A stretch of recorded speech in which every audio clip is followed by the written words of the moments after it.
Welcome to Rough Drafts, How God Writes His Love in Our Stories, a podcast that explores the faith journeys of our friends and neighbors in Burns, Tennessee. Everyone has a story to tell, and in this podcast, we'll hear powerful and inspiring stories of how God works in the ordinary lives of people like you and me. Our stories are unfinished and perfectly imperfect. They are just rough drafts, a glimpse of what is to come because God is still at work, writing plot twists, introducing new characters, and bringing good even from the most challenging circumstances. Join us as we see what God is up to in our stories. Here's your host, Matthew Hiatt. Today is a special episode of Rough Drafts. Matthew Hiatt is not in fact going to be your host today, but I will be your host. I'm Monica Gossett, and I will be interviewing Matthew Hiatt. No. Matthew is our preacher here at Burns Church of Christ. He is the lucky husband to Dr. Leslie Hiatt. And probably my favorite thing about him, he is the father to two of my sweet babies, Caleb and Katie. And most weeks, he is the thorn in my flesh. Today's guest is Matthew Hiatt. Welcome, Matthew. Why, thank you, Monica. So this was a long time coming. Indeed. Lots of maybe laters. You and Miranda have ganged up on me.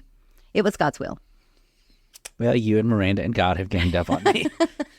He gave us the strength. I've never said that the three of you were on my side. No, definitely not. So where would you like to start? You want to give us a bird's eye view of your life and how we got to today? Well, I had a mommy and daddy who loved each other very much. But not you so much. Well, it is true that mom's favorite is Jason and dad's favorite is Allison, but I was everybody's second place. Not true. Yeah. So I am Niecy's favorite. I was going to say, would you like to tell our podcaster who your very, very favorite aunt is? She said this should be the easiest question I ask you. Well, of course, it's Niecy. Yes. And she followed those texts up with telling me how perfect you were, and we just agreed to disagree. So what I still don't understand is why do you want to do this podcast? I mean, you hear me talk all the live long day. I think it's only fair that the people at Burns know you. They only know Matthew the preacher. Which, I mean, I know you personally and from church. Matthew the preacher isn't very different from Matthew the man. You're pretty authentic both places. Well, when you're a horrible person everywhere you go, but I think it's refreshing. I do hear that a lot. People enjoy that. I'm a horrible person. That you're real. That you're real. And I think you probably have a story that's different than most people. I think because of your job, they think every moment of your life is this beautiful God story. And that's not true. You got here in a very specific path. And I think... You mean it's not true that preachers, like instead of showers, we have a morning baptism? Instead of breakfast, we have early communion? I don't think you were set apart at birth to preach the gospel. I think there's a lot of unrealistic expectations and probably a lot of misconceptions about what you do. Mm-hmm. You don't read the Bible 12 hours Monday through Saturday to make sure that you know more than the rest of us. Verily, verily. I think people would be surprised what you do all day. I think I'm surprised what I do most days. And weird enough, what you do most days is pretty cool. Yeah, I do tell people, ministry has its moments. I mean, there's moments that I've fantasized about living in a deserted island, but it is really pretty cool most of the time. Probably beats sitting in an office 8 hours a day staring at a computer. Mm-hmm. Although there's some days that's exactly what ministry is, too. That's true. That's true. You know, in this job, you get to have a front row seat to life's biggest ups and life's biggest downs, and sometimes in shocking proximity. You know, I could go from my kid's birthday party to someone's funeral to the jail, and that could all be the same Saturday, you know. So it's definitely weird. There's a weird level of trauma that probably surrounds this line of work, but I guess I'm kind of weird on ministry. I think you kind of have to do ministry not as a job, because if it's a job, it's going to drive you nuts. It kind of has to be who you are and not just what you do. It's part of who you are, but it can't be that way in an obnoxious way. Like, you have to still be a human being, and my identity can't just be in this job. So is that a problem with this job? Do you think this job defines you more than Leslie's job as a chemist? I think it's a major problem with ministry. I think, we talk about little power corrupts, and I hate to talk about ministry in terms of power, but it's easy for people to get used to standing up in a room and lecturing others for 30 minutes about eternal life and damnation. Pretty easy for somebody to get a sense of self-importance doing that. Well, and you're revered. I'm not sure you've been talking to the same people I've been talking to. But that's just true. I went to church my whole life. There's this, you want to be in favor with your minister because that means you're probably getting it right. There are some people who are friends with your position, not you. Yeah. But that's true for cops. That's true for, military, or, my favorite sister-in-law who's an accountant right now, and it's tax time, So there's always people who want to get close to us for reasons other than wanting to get close to us. Do you think some of that is that power? They feel like you have a power and a double vote in anything that happens in the church, and by being close to that, it's easier to push those agendas? Yeah, and there's a lot of unhealthy stuff about church. And truly, one of the reasons I do what I do is I see how much of that there is, and I think that if I quit, there's one less person fighting the good fight for church not to be a place that's pretentious and dumb.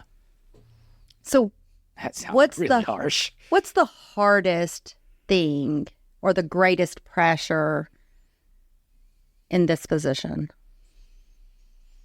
I do have a bit of people pleaser that runs in me, and you have to disappoint people fairly often. You don't always do what they want to do. Sometimes you have to tell people some bad news. That's not fun. It's frustrating when you see people who've been to church 50 years but have been playing church. And I know that's a really judgy thing for me to say, but it's just the truth. If somebody's been in church 50 years and they're still a racist, or they're still whatever, and you run into that stuff and you're sort of like, is this doing any good? That's a thing. That's a real thing. Not sure if that's the right answer to that question or not. The pressure is never, there's always a little bit of a pressure, I hate to say, to perform. Like, when you preach, you want to be good. You want people to learn and like it. And but that's almost kind of fun. It's the helping people navigate impossible situations, or when people are just misbehaving. Misbehaving people is the hard part of this job. Even worse when I'm the person who's misbehaving. Fair enough. Encouraging growth. That's what I kind of heard you say. It's so hard because what I want is for these people that I love so much just to continue growing and developing. And really, you have a church full of children, because that's the same thing you want for your own two children is growth and development. And it's hard sometimes to convince people that they want to grow and develop instead of, become stagnant. And it's really easy for people to think that church needs to be what it was 50 years ago. I'm not sure why, because church is not what it was 1,000 years ago. I think it's a organism that changes with time too. What would you point to if I ask you, how did God prepare you for ministry? Yeah. Nobody's ever prepared for ministry. I'll go two different directions with that answer. One, in terms of literal training, he gave me some really cool training. I grew up with some great ministers. Tom Holland was a great communicator of his day. Dan Winkler was an incredible preacher. Bill Watkins, Tim Frizzell. The internships that I did at that church at Creve Hall in Nashville were incredible. Tim had us putting up tables and chairs all the time and called it ministry. And I did not realize that was truly a huge percentage of ministry, is putting up tables and chairs. Fried Hardeman was good to me. Harding was good to me. Knox was good to me. So that was kind of the formal training. But almost none of my formal training is what you end up needing on the day-to-day basis. What do you say to somebody whose kid is making a terrible decision? Everybody knows it. No one knows how to stop it. I mean, there wasn't a class in that at Freed. There wasn't a class in how to do a podcast interview. Or, today I was working with Chuck, our new associate, and one of the things he's helping us is with just backlogs of tasks. So like today we got quotes on a door and changed combinations on a lock and wrote emails about camps. None of that was in Hezekiah chapter 7, verse 9. So I guess I think God wired me to be weird. I'm going to pause while everyone says amen. Right. I'm laughing over here. Oh, okay. I'm a generalist. I think in a world of specialists, I'm curious. Always been curious. So if I see your husband, Mike, working, I want to stand behind him and say, how does that work? Why are you doing it? And I've always been that about virtually everything except for basketball and golf, and so that served me well because it's allowed me to interact with a lot of the weird worlds I interact in. I don't know. Long answer to a short question. Was there someone in particular that had an influence on helping you learn to navigate the tricky parts of this job? James Hinkle. Absolutely. He was so good about kind of recognizing there's some you can win, there's some you can lose. Some stuff is just trivial. It doesn't matter. He was great for that lesson. There was somebody, I'll get in trouble here. I always tell the guest, think about what you share for your sake, not mine. So now I'm trying to take that advice. There was someone who's been gone a long time, passed away, who every time you went to see this person, they were hateful and cranky and whatever. And I felt guilty for not going because, a good minister's going to go. And James looked at me one time and he said, why would you go? It doesn't make this person any happier and it just sucks the life out of you. What's the point? They're going to hate you either way. Oh, well, that's cool. That really made that a lot easier. And I think that's James's gift. He's honest. He's blunt. Yep. If you ask him a question, you get a direct answer.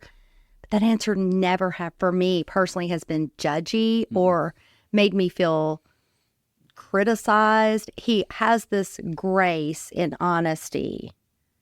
That's amazing. I'll tell you the tail end of that story. I don't think there's enough identifiable in this to get either of us in trouble. But this person eventually died, and they called and asked me to do the funeral, and I called and told him that. He goes, oh, good. I was hoping they'd ask you because I didn't want to do it either. And I said, joke's on you. I'm out of town. I think isn't there no joke that says live your life in a way that the preacher doesn't have to lie when he does your funeral? So, and James does not lie at funerals. Yeah. Oh, no, he does not lie. Sometimes I wish he would. You may get fired. I may let James do mine instead of you. Oh, no. You're going to be tempted to lie. No, I'll tell some good Monica stories. So that's the big part of how people know you. Mm-hmm. Who's Matthew the person? How has God built Matthew, the husband and the father and the son and the friend? And you ask hard questions. so you started somewhere. Everybody does. A mommy and a daddy. Right. And probably a lot of Sunday school and a lot of this is this and that is that. And as kids, we don't question. Yeah, we grew up in church. We weren't ever made to go to church, but it was just part of who we were. It's what we did. We were there every time the doors opened. Sometimes it wasn't. I don't remember being super involved until the youth minister dragged me into Bible Bowl, and I found something that was kind of fun, and I kind of found That was right up your little nerdy alley, wasn't it? Nerd heaven. I was kind of good at it, so that was nice because I was good at school, but I was never good at sports or had a whole lot of friends. So I found somewhere where I felt like I mattered, and that may have been one of the draws of church my whole life, is I felt like it gave me a place to matter. Okay. Which is what church is supposed to do. It's supposed to give us a place to belong. Mm-hmm. When did it become real? This is not the popular podcast answer. In some sense, I'm one of those weird people for whom I feel like it has almost always been real. That's not to say I haven't done dumb stuff or had doubts or whatever. A bunch of stories. I remember Tom Holland preaching when I was a kid. I remember him being angry about the new hermeneutic. It was a Church of Christ thing about how you understood the Bible. It was inside baseball for Church of Christ, but he would argue about that all the time. And I wasn't sure who this Herman the eunuch guy was, but I knew Tom wasn't happy about it. And I remember being at that age where I was falling asleep during church most weeks, when you're little. And I think I was horizontal in the pew on a Sunday night, just flat out gone. It was a rainy Sunday night, and a little bit of water leaked through the roof and hit one of the light bulbs, and it caused it to explode. It sounded like a gunshot. And I woke up thinking Tom Holland had shot someone in church. All right, Lord, I'll listen. It was Herman. Finally happened. I don't remember church growing up being particularly hellfire and brimstone or anything like that. But I do remember thinking, if I don't do this baptism stuff and I don't do this Jesus stuff, I'll go to hell. And I didn't want that. A lot of fear. I remember thinking that they said that nobody knows the day or the hour that Jesus will return. So if I expected it, he wouldn't come back tonight. So I'd be good. So it took me a long time to decide that I actually was ready to be baptized, to say yes to this journey. I remember thinking about it for a few years. For what it's worth, mom and dad are good parents, spiritual house, but we never were terribly comfortable having those conversations with each other. So I didn't really know how to do anything with that. They took me on mission trips with the church, domestic trips. I remember thinking I was a fraud because I was on a trip and I hadn't accepted Christ myself. But I'm sure glad they did, because those were some of the places where I realized this Jesus stuff is worth doing something about. There's a lot of crazy people, a lot of bull, but this is worth doing something about. So I think I was 13, maybe it was 98. I had basically sworn myself an oath that I would not leave church camp without being baptized, because I always found a reason not to talk to someone about it. And I wrote Tim a note, the youth minister, thanks for a good week of camp, had fun playing basketball, will you baptize me by? Like, that was literally the content of the That's note. a lot of pressure. Mm-hmm. I don't think we realize that, but for a young child, it sounds wonderful. The adults talk about best decision you're ever going to make in your whole life. But I think there's a lot of pressure on the, am I ready? And who do I ask? And who's going to do, it's almost that place, because we're already awkward at that age of, what if he'd have said no? Yeah. I'd like to be back. Nope. Not at church camp. You're not ready. And so I think we have to be careful with that. Pressuring kids into doing it for fear of, you better sign up, because you definitely don't want the alternative. I appreciated about our church camp growing up. I didn't feel like we were the stories of manipulative stuff that you hear. Like, we didn't have the invitation 17 times a day. They didn't sing all 73 verses of Just As I Am until somebody. It was kind of the opposite. So it took a little bit of, okay, I'm gonna do this. Okay, I know this isn't a question you asked, but this is just one of my favorite stories. My grandfather on my mom's side, I think he had a sixth grade education, Dave McKinney. And at some point, they made him the church treasurer. And I think he was the church treasurer because he was basically the only one who wasn't the preacher that they didn't think would steal. And so Mom wrote most of the checks. Mom did most of the books. And most everything just waited until Mom came to town. And they lived in East Tennessee, 3.5 hours or so from here. There was some tree work or roof work or something that had to get done. And my grandfather had to write a check, and it was for some $1,000. And he didn't know how to spell the word thousand. But he knew that if he turned in his King James Bible to Acts 2, he could find where 3,000 were baptized, and he could copy the spelling of the word thousand. And that, to me, is just kind of one of my favorite stories about him. There's a lot he didn't know how to do, but there was sure a lot that he did. And his faith meant something to him in a really genuine way. So you started your life with good examples of how to walk this. I mean, how great is that? Because that's not everyone's journey. I don't have a lot of church trauma. I don't have a lot of, and believe me, I've seen all the stupid stuff. I mean, I've seen committees fighting. I've seen people, power struggles. I've seen people who are good people but are entirely self-aware, unself-aware, and are obnoxious and hurt people left. I mean, I have seen it, and I've had people come after me, but it's been good to me. So tell us about that wife. Tell us how you ended up with the good doctor. Oh, Dr. Hiatt. I mean, I think, like, if there was anything people are probably jealous of you for, it is that wife. She is easier than most. Did you just call my wife easy? She is easy. Okay. She is so easygoing. She's so easy spirited. Tell us about Leslie, because she's been a intricate part of your journey. I can't imagine ministry with someone who doesn't have that type of spirit. But when I do like marriage counseling, one of the things I have to say in my head is, that's not Leslie. They don't have to do it like we do it, because there's just nobody quite like her. She's crazy. She's amazing. We met at Freed Absolutely Hardeman. Sophomore year, junior, I don't remember. It's a long time. We met in the fall of 2004, sophomore year, in the Honors College. I was the webmaster. I know you're shocked. You'll make the dork joke or not? Yeah, no, because I mean, you have better titles than that now. Thank you, Margaret Cole. That one don't mean anything anymore. No, that would cross the other one off the list. What was that title again? The sex expert, was that it? Yes, I got called that at a CareNet banquet. The irony was it was for giving abstinence talks, so really it should have been the no sex expert, but... Okay, yeah, but it's still funny. Oh, it's I was amazing. there. I thought I was going to spit tea all over Martha Harding across the table. Well, the worst part was that year at the banquet, I brought a table full of different women from church. So I'd called it my harem, and I was a sex expert that night. So, yeah, this is how you get canceled. Okay. Oh, well.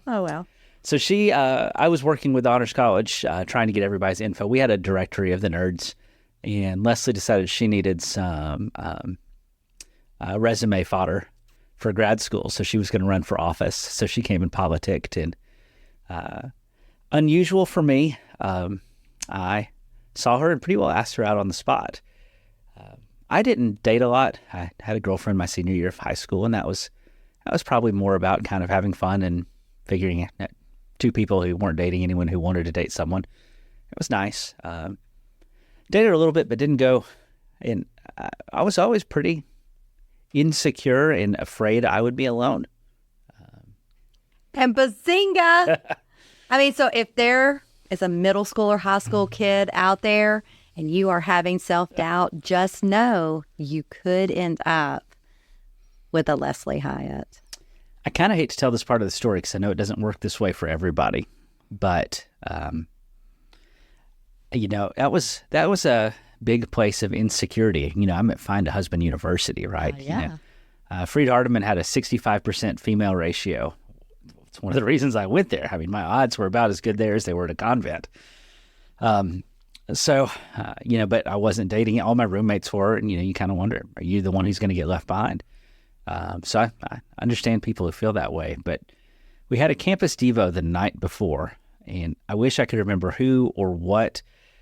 I think it had to do with Jesus' prayer in the garden, not my will, but yours.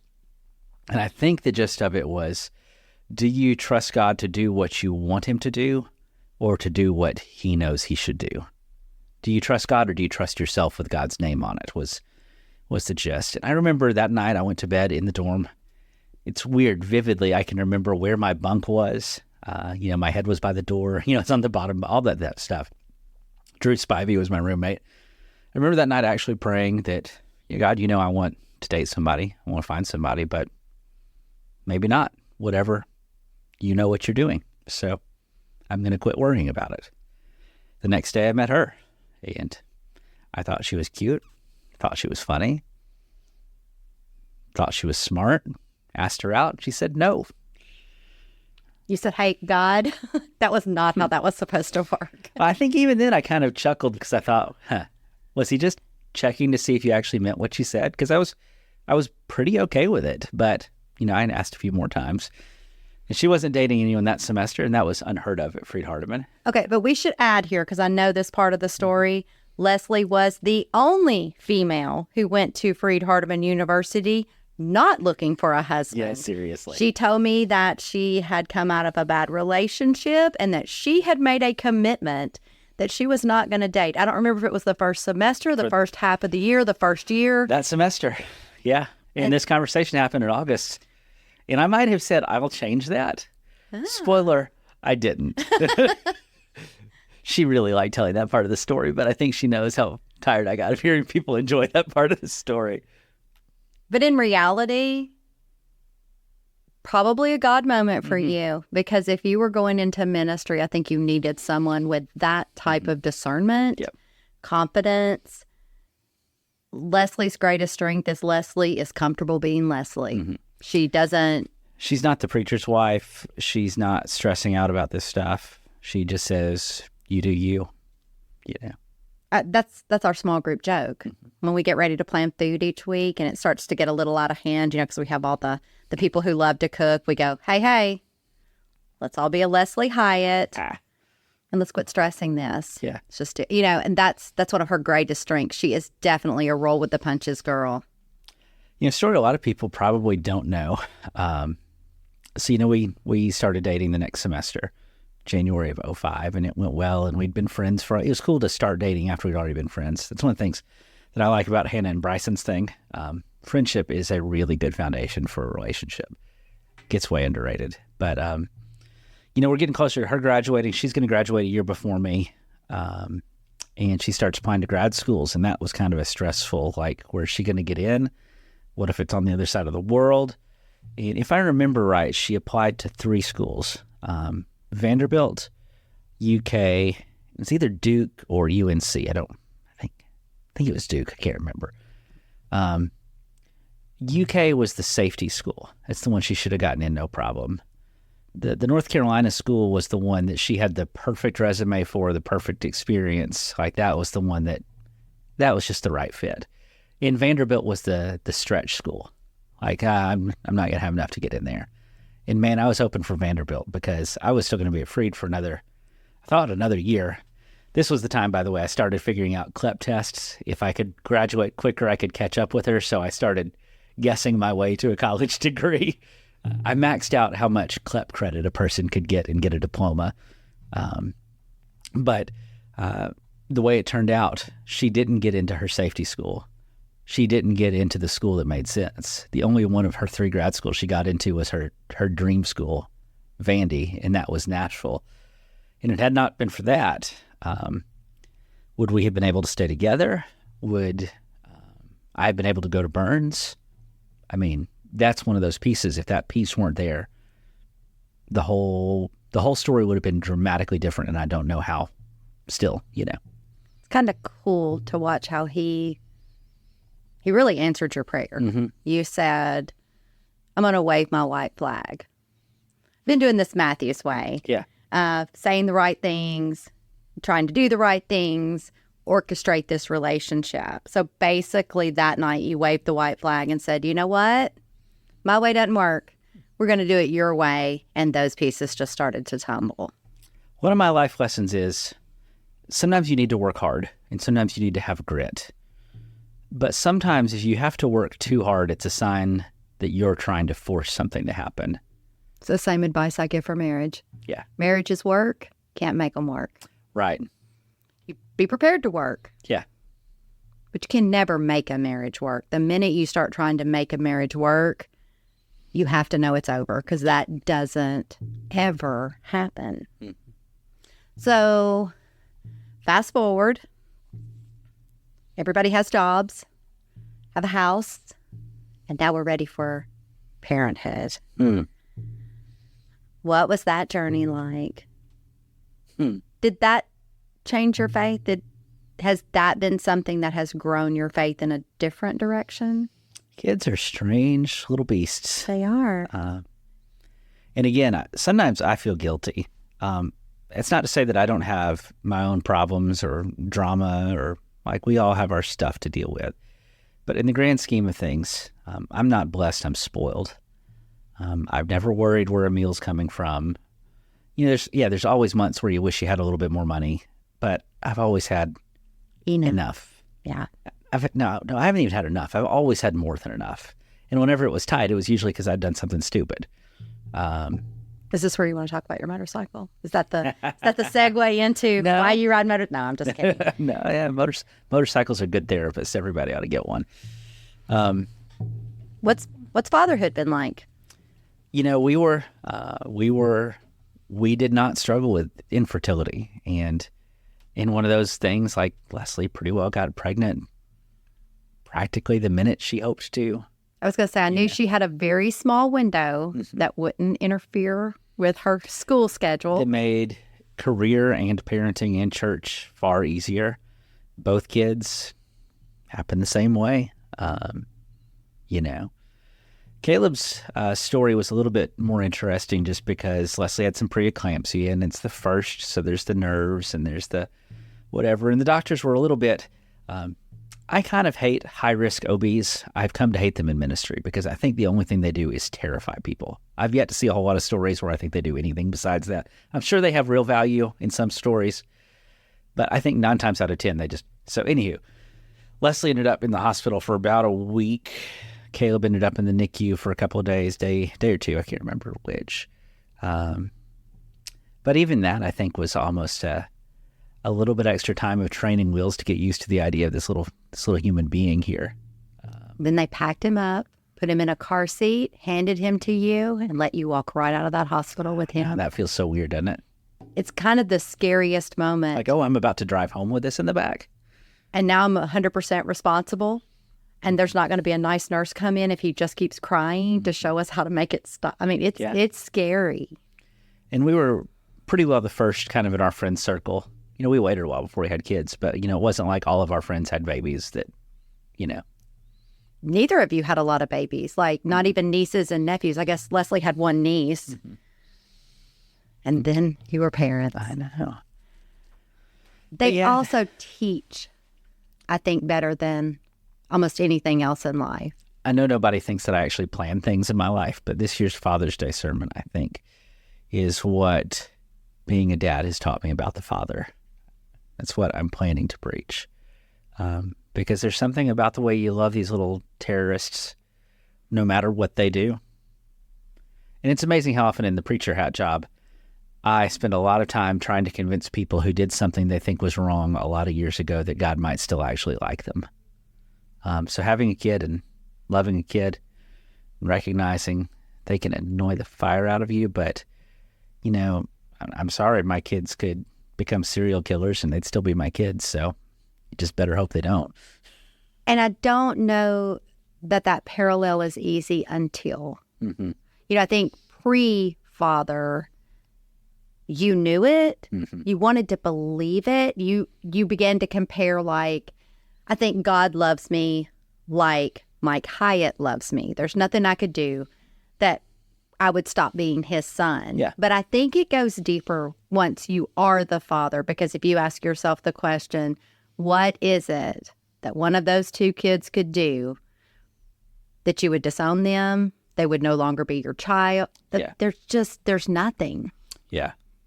And man, that also breaks you. I am far more emotional than I used to be. But, when I see somebody, a story of somebody who hurts a kid, I had to take a little bit of a detour away from the jail chaplaincy for a while because of the Baby Joe thing. Mom and dad were in there, and I've dealt with a lot of people in there who've done a lot of bad stuff, but that boy was the same age as my kids, and I wasn't ready to say and do the things that I say I believe. Needed some time to process that. And I don't know that people understand that's the human part of you. Mm-hmm. I think people believe that once you become a minister, a pastor, a leader in a church, and someone hands you a microphone every Sunday and lets you stand there and talk about what you believe, I think sometimes we assume there's no doubt that comes with that or no struggle. And that's just not true. It's probably worse because you see a lot more of it that I'm going to see in my daily life. I have a complicated relationship with prayer. I just told you 2 or 3 stories of where I felt like the heavens opened and lightning struck and God did what I wanted. But I have a lot of stories where he didn't. One of my early religious memories was of a little girl at church. I don't think I've ever told this story. I might not make it through this story. Little girl at church who had leukemia. Her parents were Sunday school teachers of mine, and I want to get them on this sometime too, because they are amazing people. And I remember, actually, I was at a sleepover at a friend's house watching on the news when our church hosted a bone marrow donor drive to try to help this kid. And I remember being in middle school thinking, why in the world wouldn't you answer that prayer? And I'd lie to you if I told you I'm not bothered by the prayers God chooses to answer the way I want him to and the ones he doesn't. And trust me, I have read the subject and I have studied the subject, and I can give you every answer and every argument on every side of that. Prayer for me is not terribly natural. I struggle to pray. Maybe I shouldn't tell you guys that. That's one of the reasons I like our Connie Buffingtons and Nita Woodsons. I admire what they have. And I believe in it and I try it, but I'm not great at it. So that's why the church needs people who are. But that's a gift. Mm-hmm. We think that comes with the water. Like the minute they put you under and popped you right back up, you were sinless and you should have been able to teach the gospel to strangers and pray like a prophet. And I don't think that's how it works. There are people who that is their gift. We have people in this church that my heart swells when they go up there to offer prayer. And I also dread it because I know they're going to make me cry. Yeah, that's one of the reasons that Randy Fuqua is one of my heroes. What he and his family have navigated, and what I love about them is their honesty. They have not pretended like it's something that it isn't.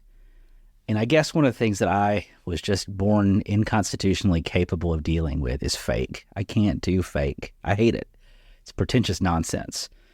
So I want prayer for people to be real, not God gave me everything I wanted, and not God doesn't ever answer my prayer. I had a friend who was going through that same situation, and like as you were telling that story, like my heart started beating really, really hard. We'd been praying for her daughter, childhood cancer, Ava Henson.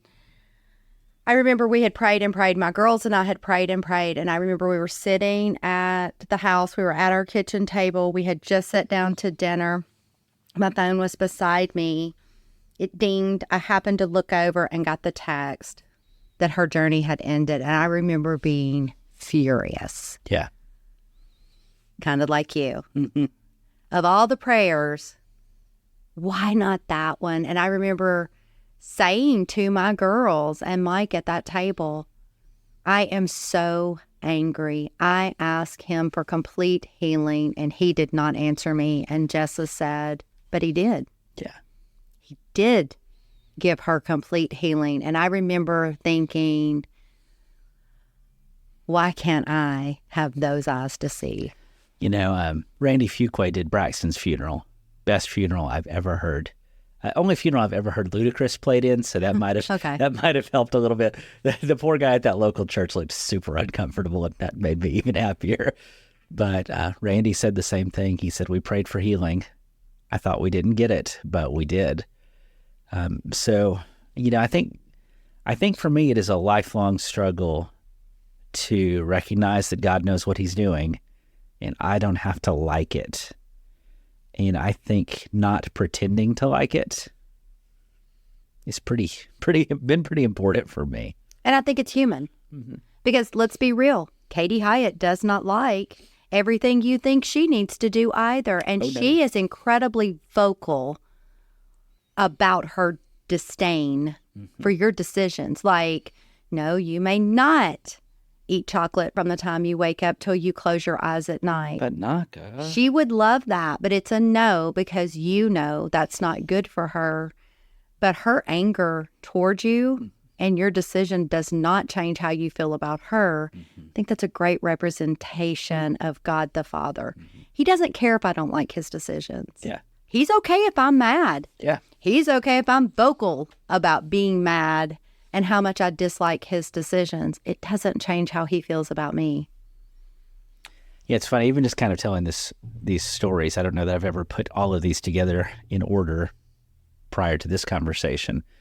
It seems like in childhood, I might have experienced an above average number of these stories that weren't in my family. It wasn't like I didn't lose my brother. I didn't lose grandparents until college and young adult life. We haven't had a ton of close losses, but our neighbor across the street lost a child to SIDS. That really ruined Jesus Loves Me for me for a few decades, hearing that on the pipe organ at the United Methodist Church on West End. I kind of still hate Jesus Loves Me, if you want to know the truth, because that every time I hear it, it takes me back there. I think one of your first questions today was, how did you end up doing what you did? How did God prepare you? Even then, some of the pomp and circumstance of the funeral, recognizing that having conversation about God and what he did and didn't do, speaking honestly about our disappointment with him and our praise for him, sometimes in the same time, I think that was pretty formative. And if you've heard me preach, you've probably heard me say that I prefer funerals to weddings. And the reason for that, well, weddings are just annoying. But Sorry, Hannah and Bryson. I'm including yours, Hannah and Bryson. The only reason I'm doing yours is because I really like y'all. And I'll do your wedding too. I can't find an excuse not to. But at funerals, there is an honesty that very few places in life have. And I think maybe I'm attracted to that honesty. I think it's vulnerability. Because I get what you're saying. I think people are open and vulnerable, and that's the one place you're not expected to have it all together. It doesn't have to look good. It's okay just to fall apart. And I think it's sad that's where we give that by. But that's the beauty of that community. We've experienced a ton. You haven't had a lot. You've gotten to walk with us through a bunch in a really short period of time. But I remember, when we were struggling with that, the advice you gave me was open your eyes. Do not sink down into the despair. Open your eyes to the good things God will do in this place, because it'll happen here where it happens nowhere else. And you were 100% right, because I know for us, I'm very... maybe volatile is the right word. Stupid funeral language infuriates me. And people would say things that would scare me because my children were standing there, and I thought, this is not what I want them to pick up. God needed your father more than y'all. And I'm thinking, God didn't need, he made him. He didn't need him. But I thought, how is that transferring to my children? Do they see God as the bully who snatched him away? And I remember sharing that with them, that, this kind of where, the rubber meets the road. We know that's not true because we know God the Father. And so that was really great, because I was able to have those conversations with my kids because I wasn't so embedded. And I could see the good that was. Solomon says, what is it? Ecclesiastes 7? I don't know. Good preachers know this stuff. I'm the sort of preacher that Googles this stuff so that he can remember it. Good preachers have it memorized. But there's that line where he says, it's better to go to the house of mourning than the house of feasting.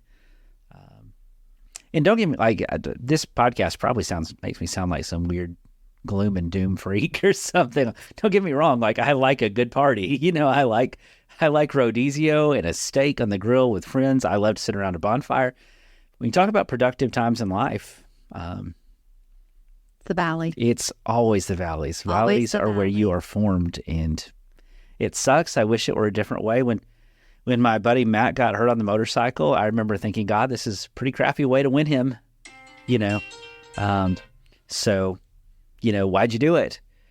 But the way that the number of times, one of the things that's really cool about my vantage point is how I get to see people come out of the woodwork, and God does cool things to get people through those times. I really have a front row seat to awesome on a pretty regular basis. Let me tell you what'll happen. Let's say that Joe Blow passes away today. I'll get a call from a family member, and they'll say, hey, have you checked on so-and-so? And immediately there's people bringing food to the house. There's people helping at the funeral home. My man crush on Tommy Marvin at Taylor. There'll be people who bring food to the church, the family connect. There was somebody will mow their grass, somebody will wash their car. You just get to see people. You turn on the TV, and only thing you see about people is they're shoplifting, or they're rioting, or they're mad, or they're blowing up themselves. When you do ministry, you get to see people be really, really good. It's pretty cool. The great part about burns is that doesn't happen when someone passes. Mm-hmm. I see that happen when somebody has a baby. Mm-hmm. I see that happen when someone has a broken bone. Show up isn't the weakness here. And I think that's a great thing, because I think a lot of churches stand in the pulpit Sunday after Sunday begging people to start by loving each other and then take that out the doors. And I'm like, we just have so much talent and people who love to do so many different things. I mean, we would all probably be astounded if we knew how many trees Frank Bradford's cut up over the life, because that seems irrelevant, just to be quite honest. When someone's going through a tragedy, going to cut down some tree limbs that have fallen seems so insignificant. But it's huge. Unless you're the one receiving. When we were in the hospital with Caleb, John Gabriel showed up at the house and mowed our grass. Would it have been the end of the world if my grass had been an inch too tall? No. But was it amazingly nice to come home from the hospital and not have to think about mowing the grass for another week and a half? Yeah. Judy Butler. I don't know how many of our listeners know Judy. She's amazing. Her husband, Bill, was just such a cool guy. He passed away entirely too fast. He would make a point of bringing me a Dr. Pepper and just leaving it on my office door. I called it my 75-cent gift because it was just his simple act of love. It didn't cost a lot. It wasn't a whole lot of time, but I'd show up and I'd just smile, and I knew Bill had been here. Then when Bill passed, Judy carried it on. But this is my favorite part. When we didn't have Wednesdays for a while during COVID, or I guess we still had Wednesdays, they still existed. We didn't remove them from the calendar. We didn't have class at church on Wednesdays. They'd been going on a couple of months, and Bill and Judy showed up in my driveway with a case of Dr. Pepper's, said, "These are for the missing Wednesdays." I didn't need that at all, right? But what a simple little act of love that was. And how cool was that? And how seen did you feel? Oh, absolutely. And I think that's what we forget. That act, every act of simple kindness, it feels very insignificant if you're the one giving, if you're trying to comfort someone who has lost big. But it's different when you're the one receiving it. Mm-hmm. And I've had to be on both sides of that. And that my first experience with that, I probably did not do well with, because I wasn't used to being the receiver. Yeah. But it did help me to realize that not one of those acts is in vain for the person receiving it. Is there a story you have never shared from the pulpit that you want to share? I don't think I can tell you about that Turkish prison and those prostitutes. You can. I haven't finished making up the story yet, so it's going to be harder. I don't know. What's probably the funniest thing that happened in the beginning of your ministry? And you have had some characters in this church, and of like, what is the first thing you remember when you were officially a minister of this church? Before I became a minister at this church, that's kind of a cool story. I've told this one a few times, I think. But I had been interviewing with another church to be the youth guy. I never really wanted to be the youth guy, but, people like to eat, so you can take jobs you can get. I had been I enjoy youth stuff, but I didn't ever want to be the youth guy.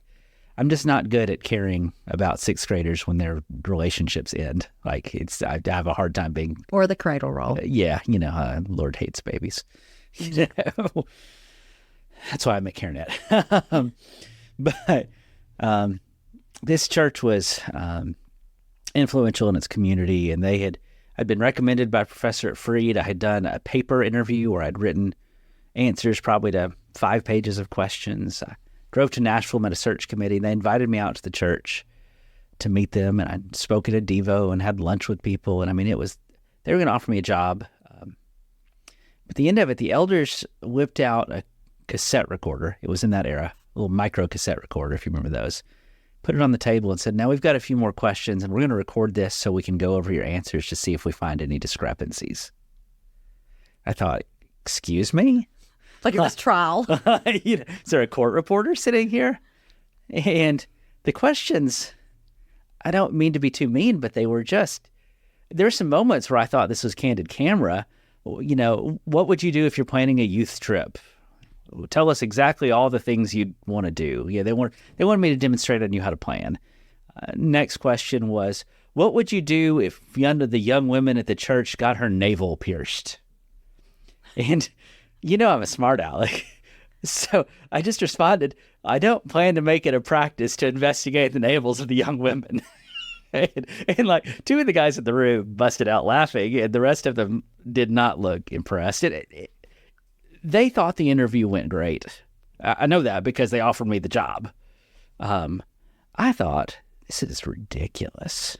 I mean, what are you going to do if one of the kids in the youth group starts clapping? What are you going to do if someone uses a Bible version you don't like? What do you like? And it became apparent to me that they thought whoever they hired was going to destroy the kids. And I was just fed up. I thought, this is garbage. There's some good people here. But look, I'm getting another degree. My BS is in computer science. I can make some money.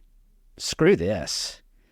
But a man named Jeff Koons had called me and asked if I would stop at Burns that Sunday night and interview to see about maybe filling in when James Hinkle was in New Zealand.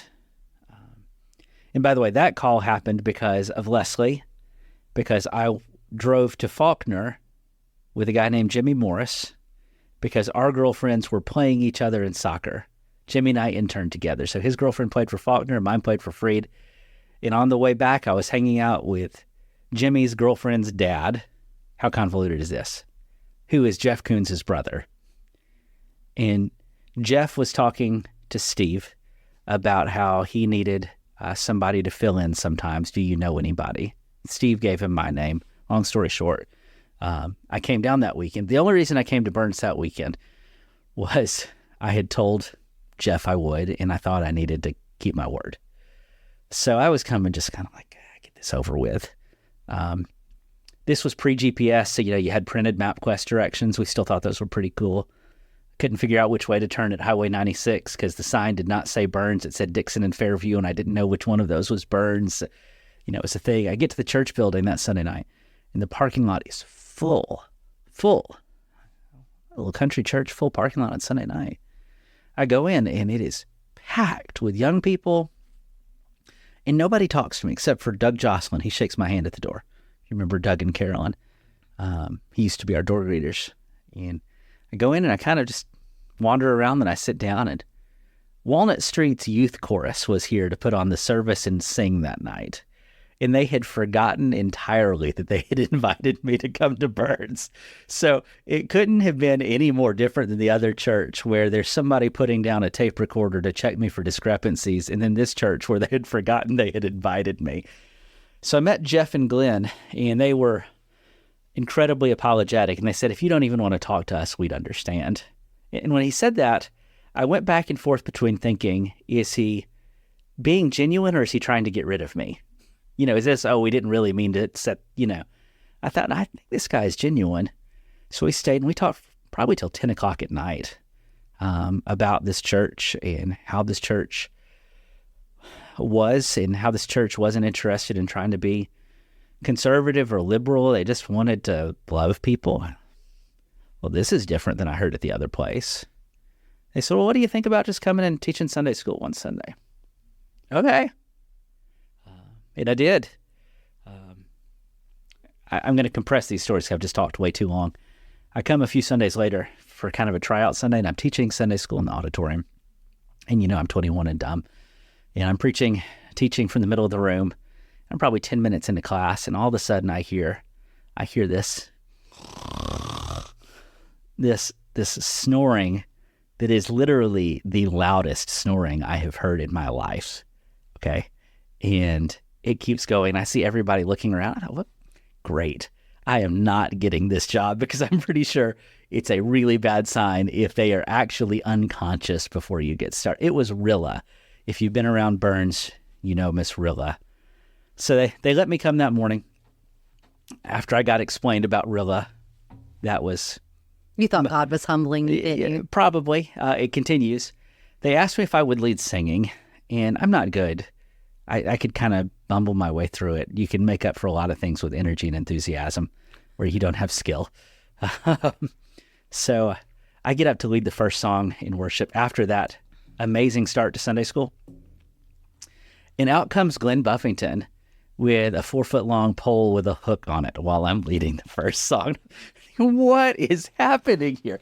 Well, the window faced directly where the sun was, and there was a sunshade that they couldn't reach to pull down. So Glenn came in with a hook to lower it, and evidently that was the way things were done at Burns, but that's sure not what I thought was happening. Then they had me come back a few Sunday nights later, and they let me lead singing again. And again, I was terrified, nervous still, because again, none of these things have gone exactly swimmingly, right?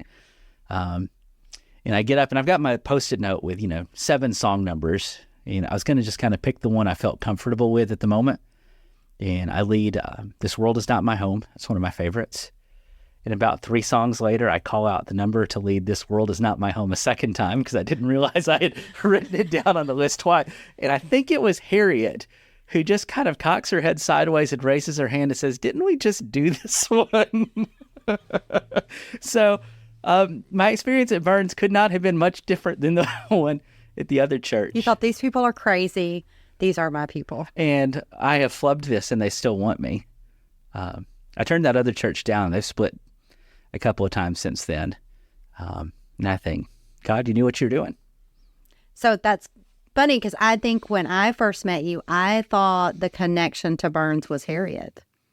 Harriet was a surprise to me.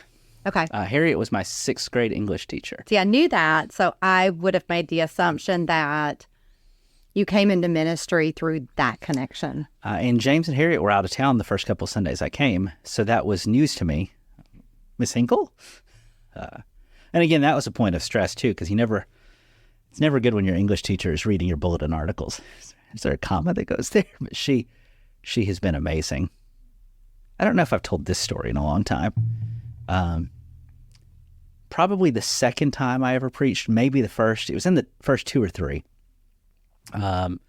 It was for one of the chorus concerts of Lipscomb High School, Lipscomb Academy. And it was at Rural Hill Church of Christ, which is, by the way, a terrible church name for anyone with a stutter or a lisp. How do you say Rural Hill? It had a sermon on David and Jonathan and their friendship. And I had an acrostic because, that's fancy. LOVE. This is seared into my memory. L was for loyalty. O was for obedience. V was for virtue. And as I was preaching, I decided that I had a better word for E, which was supposed to be example. I thought I would use the word influence. And I remembered people stopped looking at me at that point in the sermon, and I couldn't figure out why. And I noticed that people are usually really nice when you leave church, but I noticed the only people saying you did a good job and looking me in the eye were old people with hearing aids. And I thought, I have done something terribly wrong. Well, my high school English teacher, Miss Tracy, and Miss Smith were there, and they, among several others, told me what I had done. They didn't tell me that night. My best friend did. You're an idiot. Don't you know how to spell love? Don't you know how to spell influence? Okay. The next day I went to English class, and Miss Tracy wrote a note. Sermon, A+, spelling, F. So, here it goes. Here it goes. Sorry, that was more than you wanted. I'll shut up. That's pretty good. I think if there was someone who is young-ish, I guess you have to be necessarily young, but wanted to take this journey into ministry, and you could only tell them one thing, what would you share with them? I thought about you asking this question or something pretty similar. If Caleb or Katie told me they wanted to do ministry, I would say no. My first answer would be run. Because I would say people are going to say mean things about you, and Naka is not going to take well to that. So let's just don't. But it's funny, when it hasn't been my own kids, when I was talking to my friend Tyler about pursuing some more ministry, I'm so very excited for him to think about it. So this has been a good life, a fun life. It's weird. It's hard for me to want my kids to do it because I've seen how the sausage is made, and I don't want to have to kill somebody at a church somewhere. But the church, I believe, desperately needs people to do these jobs. And I need to speak carefully. I have a lot of respect for some of the people who've come before us, right? I love James Hinkle's legacy, those men I mentioned earlier. David Beeler. I just forgot. Robert Cullum. People who've made a big difference in this community. So I have a lot of respect for a lot of those guys. But it's time for us not to do this politically or to have a stick up our butts or to act like we're something we're not.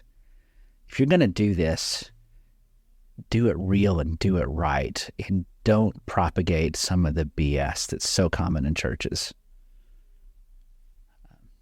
And you're going to have some thick skin to do that. Leslie gave me some really good advice, surprise, surprise, once. I was really frustrated when Muscle and Shovel started making its popularity in Churches of Christ. I was concerned with how much people liked it. They kept saying this is the best book other than the Bible. Have you never read a book before? Like there's spelling errors in it. That's coming from the guy who spelled love wrong. But, Got it. And I didn't like it because I thought the book was arrogant. I thought it was a straw man of what other people believe. I thought it was unhelpful, and I think it's caused a lot of harm. And it concerned me that a lot of our churches were handing out cases of it. So I spoke out, and I wrote a review of it that said, here's what I'm concerned about. I wish maybe we would, give people Bibles instead of this, or talk to them about Jesus instead of this. And I told Leslie, I'm not sure if I should share this or not, because this is going to be unpopular, because at the time, every other Church of Christ in this county was handing out copies of that book. I think we may have been the only one that didn't. I mean, churches in this county had copies of it in their pews next to their Bibles and songbooks. That's how revered the thing was. And I said, what's going to happen if I share this? I'm about to tick off some people. And Leslie said, anybody who wouldn't hire you because you believe this is somebody you don't want to work for or with. So say the truth, and if they can't handle the truth, it wasn't meant for you to have a relationship. Wow, that was good. So I clicked publish. And I could show you some of those letters. They're pretty fun. But I can only imagine. Mm-hmm. That's so Leslie Hiatt. Oh, that's straight up her in a nutshell. When I hear people say, don't let praise go to your head and criticism go to your heart, she's that walking, living example of that. Again, she's ridiculous. She doesn't care what anybody thinks. I know. All right. Have we survived? Have you survived? Have you tortured me enough? I was actually nice. You were. Do you have something mean you want to do before it's over? No. I was hoping you'd be our first guest that threw up, but... I could stick my fingers down my throat. Tried to set it up before the podcast. I was trying to make you super duper nervous. She did fill me with Dr. Pepper and cookies right before. Now I realize she was trying to get me. What was in those cookies? You didn't eat one now that I think about it. I did. And I also told you that I was going to redeem me and Joanne Gray for all the abuse from the pulpit. And you did turn a little pale at the thought of that. But I only abuse those that I love. Fair enough. Yes, I think our podcasters need to know that I am not upset when he is mean to me from the pulpit, because that is just how our relationship works. That's our love language. Well, in fact, there's a sign on my wall that you put here. It says, if one's friends do not openly laugh at him, they are not, in fact, his friends. True statement. So there you have it. Well, thank you for joining us today. Please like and subscribe. And if you've enjoyed this podcast, please share with a friend. Until next time. Wait. This is Rough Drafts. No. You can't do that yet. Don't you guys think that Monica needs to host some more episodes of these? I think same you should answer as Caleb in ministry. No. Okay, fine. Now you can say the bit about it being over. All right. The end. All over again. Yeah, do it again. Thank you for joining us today. I just shut up. We're going home. If you enjoyed this podcast, please like, subscribe, leave us a raving review. Is that what you say on your OnlyFans? Yeah. You can find us wherever podcasts are located. I think I'm being mocked, so this is the end. Have a great day, friends. See you next time. Bye. Bye. Thanks for listening to Rough Drafts. Be sure to subscribe so you don't miss a single episode. While you are at it, help us spread the word by leaving a rating and review. Until next time, let's keep looking for how God writes His love into our stories.